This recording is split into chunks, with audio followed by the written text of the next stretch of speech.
Hello and welcome to Give and Take, the virtues in life.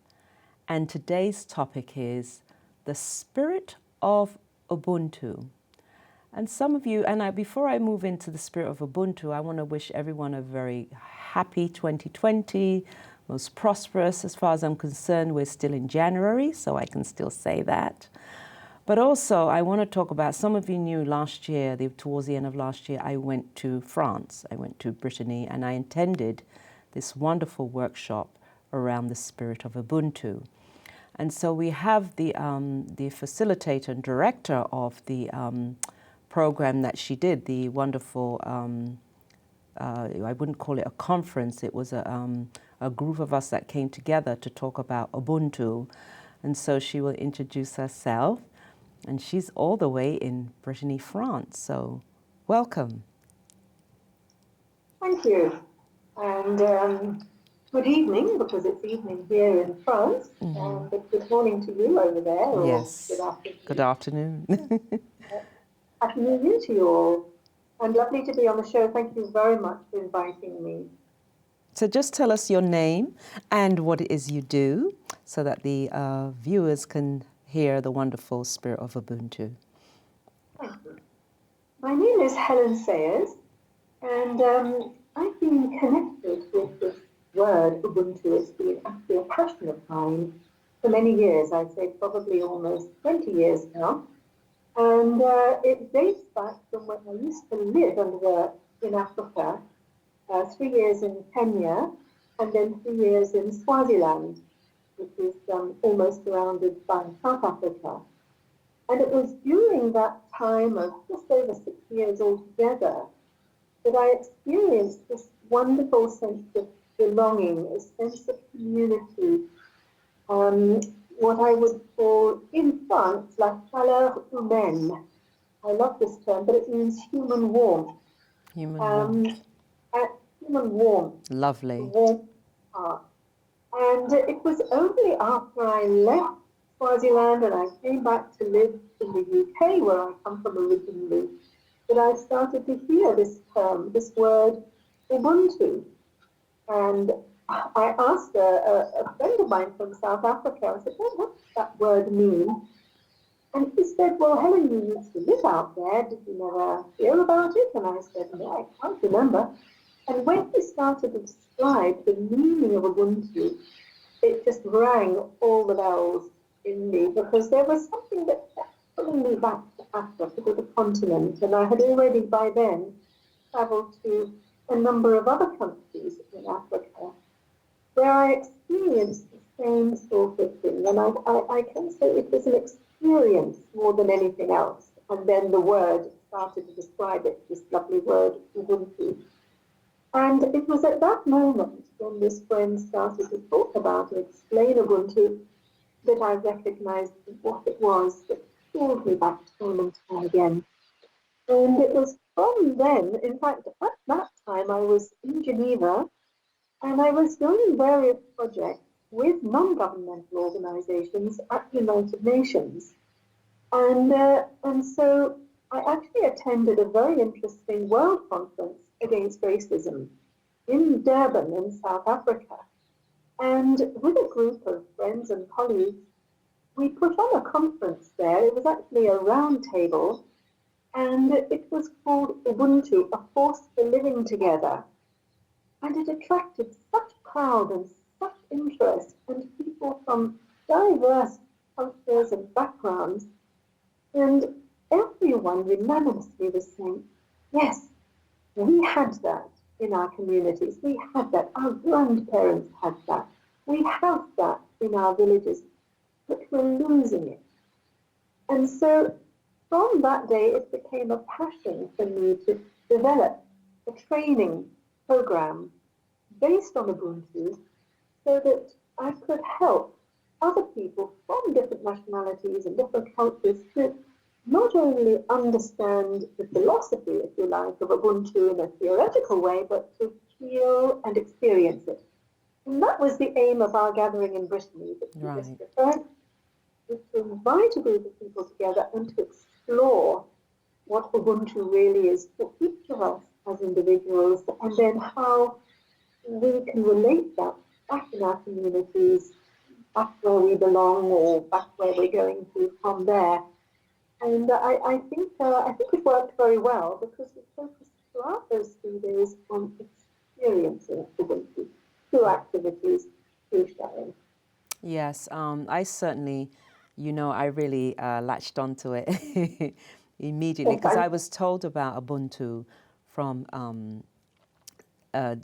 somebody talked about Ubuntu to me, and I would, unless you actually experience it, when I went to India and I went to the Brahma Kumara's World Spiritual University there, which you also, we practice Raj Yoga, and I saw the book. And I got so excited and I bought the book. And it was in preparation. That's why everything has meaning. And so I bought the book. And then lo and behold, I went to this, one of the Raj Yogis from Australia, Brother Charlie, who I've had on the show. And he was doing a presentation in Connecticut. And I came home that evening after that presentation. And boop, there you were. Ubuntu, and I said, I have to go. And after turning every stone and corner, it was quite, the trip was quite intense as well, and trying to get there was intense, but we made it happen, and I was just so grateful and appreciative to be in that gathering and in that spirit. That's why I call it the spirit of Ubuntu. It was the most wonderful experience that I've had, and I wanted to share it through you, because I've been sharing it here as much as possible. People love it. They naturally draw to it. And as I'm talking about that, we will look at the book now, the book cover. This is the book that I picked up, the front cover. There it is, Ubuntu, the Spirit of Humanity. And then we'll just look at the cover, the back page of it. And that just talks about the philosophy, the whole meaning behind Ubuntu. So Helen, bring us through the spirit, bring us more into the spirit of Ubuntu. Yes. Well, I mean, I felt that you're coming to that gathering, and I think you organized everything within 2 weeks, if not less. Right. Everything came together. To me, that's part of Ubuntu. There's something about this interconnectedness between souls and between communities, and even between us and the natural world, the environment. So I quite often use the word interconnectedness. It's also been described as the invisible, subtle bonds that unite humanity.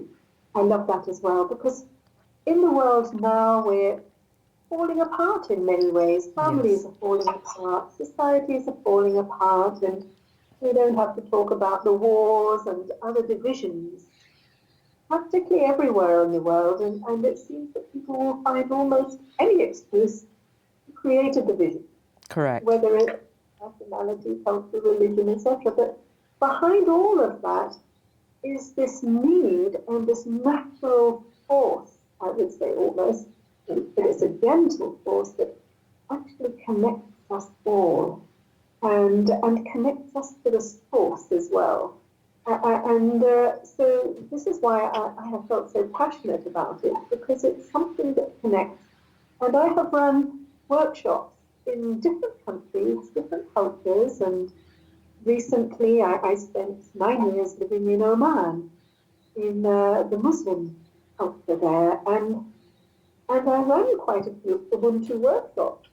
And sometimes people would sort of begin by saying, well, why do you think we need African values in our culture here? And I would say, well, look, just come on in there and just go through the activities with me, and let's just share this together. And invariably, by the end of a workshop, they would be saying, but these are our Islamic values. This is what we live by. And that would really touch my heart, because that's the aim of this training program. And I've run a 5-year project in Goa, in India, and we translated the book into Konkani, which is the local language, and we've been working. This is a friend of mine over there that I've known through the Brahma Kumaris for many years, Eleanor, And we've been working with local school teachers and village ladies. We have a group of village ladies that come and do embroidery together. And so we share this concept of Ubuntu. And again, they relate it to the phrase Vasudeva Kutumbakam, which means belonging to a global family. And then the book was translated into French, Arabic, into Spanish, so that it can be widely used and easily available. I have PDF versions that people can just download, and I've made the activities in the book as user-friendly as possible, Oh, yeah. so that students or teachers or parents can just go ahead and use it. And I'm so happy that you went ahead and used some of the activities and you found them to be very useful and have brought people together, which is, again, is the aim.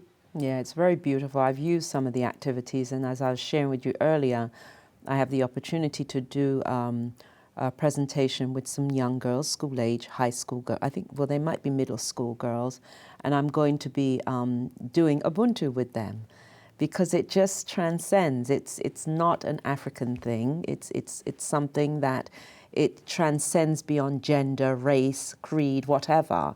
And so you just have to be open to it. And that's what I make people be open to. They're very uncomfortable in the beginning with some, like one or two of the activities I've done, because it's not how we've been taught to relate. We want to know where you're from, what's your name, all of these things. But that's not important. What's important that I can look at you, Helen, and say, I'm looking at peace. I'm looking at love. And so that's what some of the activities do. And they really enjoy it. They're like, wow. And they really enjoy the experience, but it's the first phase of doing it, which is uncomfortable. But you know what, Helen? We're in times where we have to make people feel uncomfortable for them to see beyond what's the physical and then, the name and form of this one and that one. It doesn't matter. Fact of the matter, we are virtues. We're love, just like God is love. Yes. Yeah. And I think part of that activity that you're relating to, we often use the word sawubona, which is it comes from Southern Africa, as the word Ubuntu comes from Southern Africa, Nelson Mandela's tribe. The word is used a lot there. A similar word is used in Burundi, Ubuntu. Another word very close is used in Botswana. So there are similar words around a large area of Africa, and it comes from the stem of the word is humanity or human, what it is to be a human being. And sometimes I haven't actually found a definition as such the word, but there's a little phrase that often goes with Ubuntu, and that I am because we are. That's it. So if you weren't there in front of me now, Cicely, and the audience weren't there, I wouldn't feel very useful, for example. I would feel quite alone. But it's the community, it's my family, it's the people around me that make me feel who I am and have molded me throughout my life. And in many of the African communities, they say it takes a village to raise a child. And every auntie and uncle has the right to take the child in or even to scold the child if it's needed, but to be part of that child's upbringing. So the children in these Ubuntu communities have a very rich upbringing because they are influenced by so many lovely people in that extended family. So they feel secure and they feel connected. Whereas now in many parts of the world, people have become a little bit isolated. We love to be independent, but sometimes we forget that interdependence is also important. Yeah, that is important. And that came to me the other day. I said, I really need to go out and socialize a bit more and not just be, it's important, that's needed. So before, because I do want you to talk about the living values that you do as well. Now, the Living Values project, I've often used as a vehicle to run Ubuntu activities. I was part of the creation of Living Values something like 30 years ago now. Oh, wow. It's a project it's a growing project. I think it's now in about 40 different countries.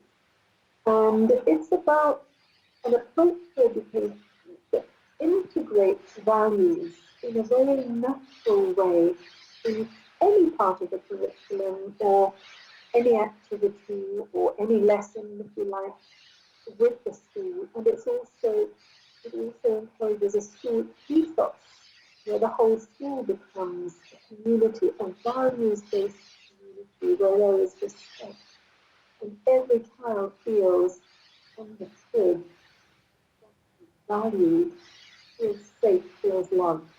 And the teachers as well need that. And so it calls upon every level of the school community, from the head teacher to the staff, to the auxiliary staff, to the parents, to use the school as a model of a community where people live with respect. And so I have took my own training for myself about 30 years ago, and I have enjoyed training teachers in different parts of the world. And in fact, in just 2 weeks' time, I'll be in Turkey doing running a 2-day co-training. They train the trainer course, a group of teachers who have already taken an introductory course in Living Values education and want to go further and spread it out into Turkey. And so I'm looking forward to that very much.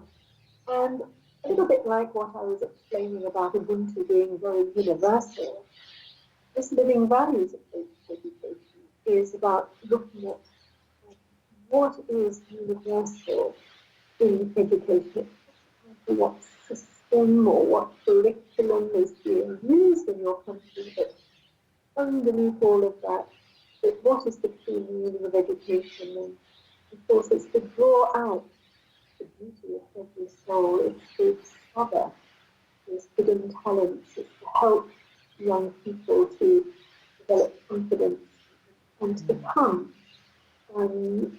porteur. In French, we say porteur des valeurs, someone who carries values in their lives, but in a very natural way. So it's not about having a separate subject for values education. It's about the science teacher bringing in respect for the environment, for example, compassion for animals, for example. It's about the sports teacher bringing in unity and cooperation alongside competition. Competition, there's nothing wrong with it, but as long as there is cooperation and unity and respect, then teamwork is something that can be valued. Okay, And great. then enter off into other aspects of that child's life. Mm-hmm. Okay, and also I just want to look at some images that we would like to. I think there's two. This might have been when you was in Oman. The image of the lady in her, I guess what they call them. I don't want to say the wrong name, but were they doing something there? Were they doing Ubuntu, or was this Living Values?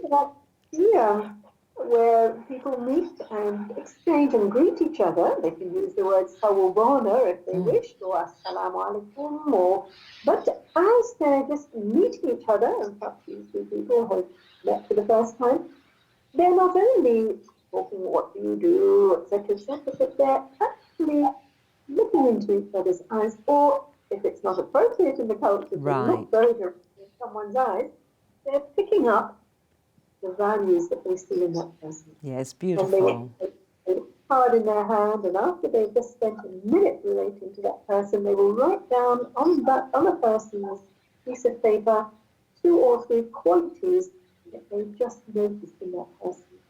And it's a very empowering activity. It's very simple, but it encourages us that we're interacting with someone, not just to speak superficially and not just to see the external, but to really feel the soul and appreciate the values that are there in every single soul. Intrinsically, right?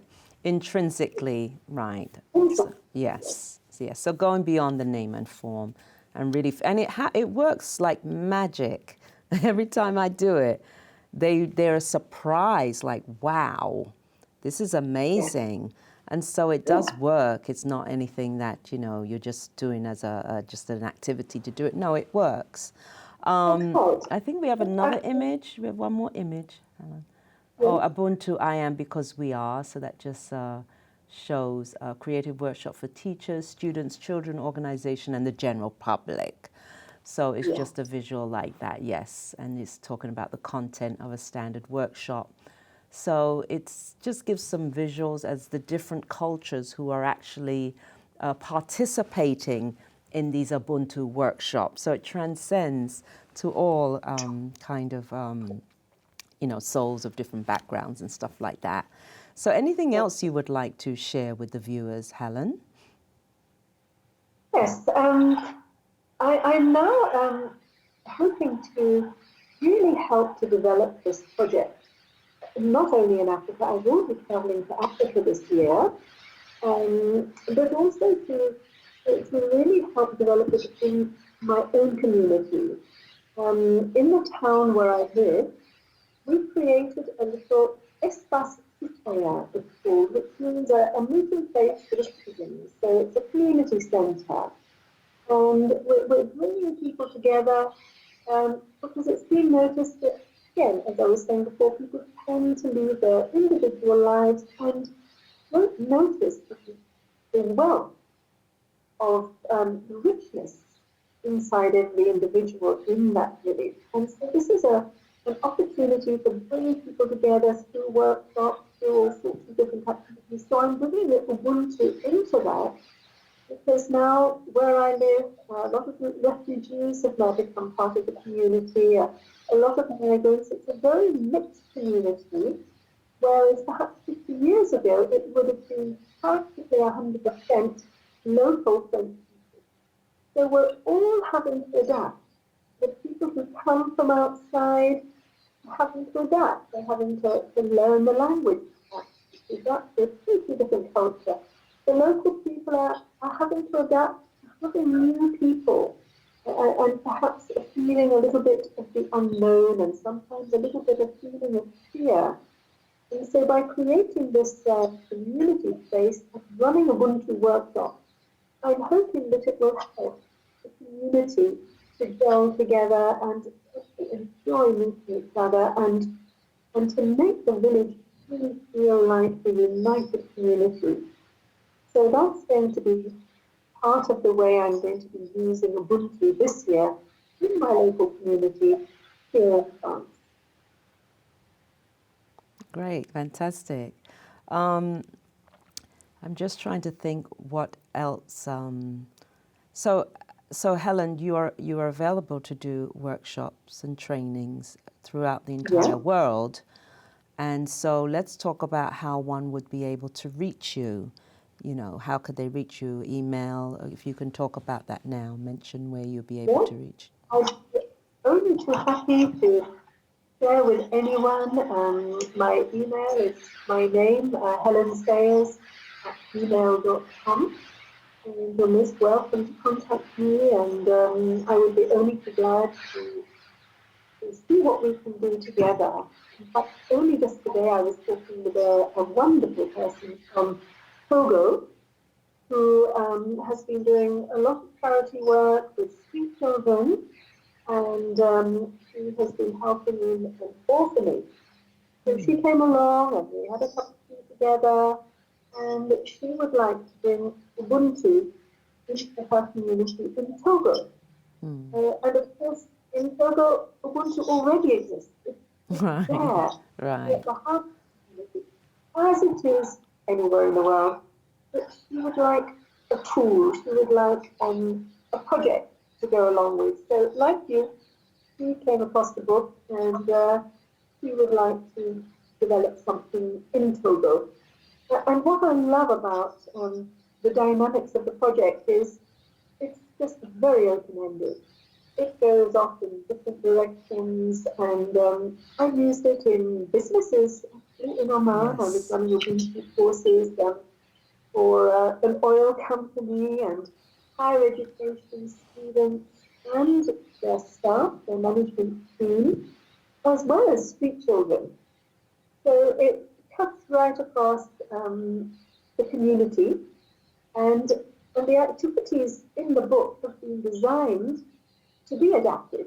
In fact, most of the activities in the book can be adapted for primary children or even early childhood children Right. or many.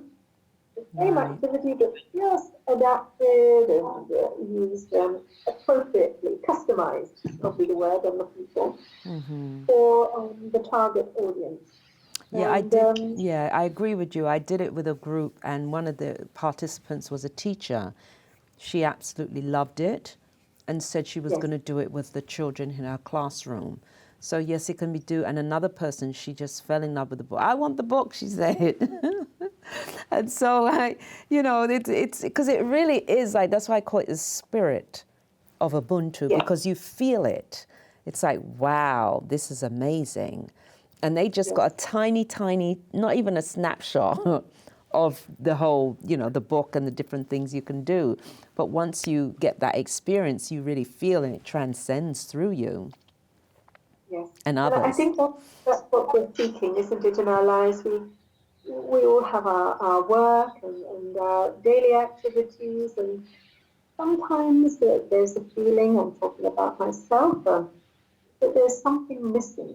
Yeah. And it's this soul consciousness, you might say. Yes. It's getting to the depth of who I am and the beauty of the soul, and then recognizing that beauty in others and recognizing this beautiful interconnection.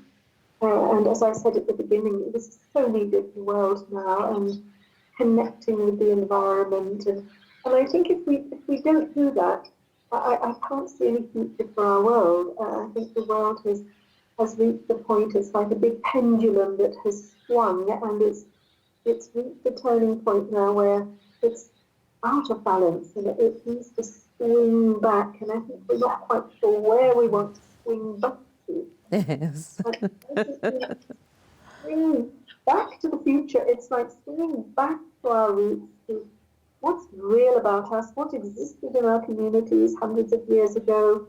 But actually, it's what we need now. It's an ancient wisdom. And I've noticed in Australia, I'm seeing quite a lot of items on Facebook, for example, where people are talking about the wisdom, the ancient wisdom of the local people, the Aboriginal people, the First Nation people, and the same in the Amazon. People are now seeing that they have this wisdom, they knew how to live together. Right, right. And It's on that, bad. right. And on that wonderful note, Helen, I have to wrap up now. So thank you for joining us all the way from France. And this is going to be an excellent interview that many will benefit from. So I want to thank you for your time. And I have to say goodbye to my viewers now. And so to your level of consciousness, your level of consciousness is the gateway to the future. Thank you.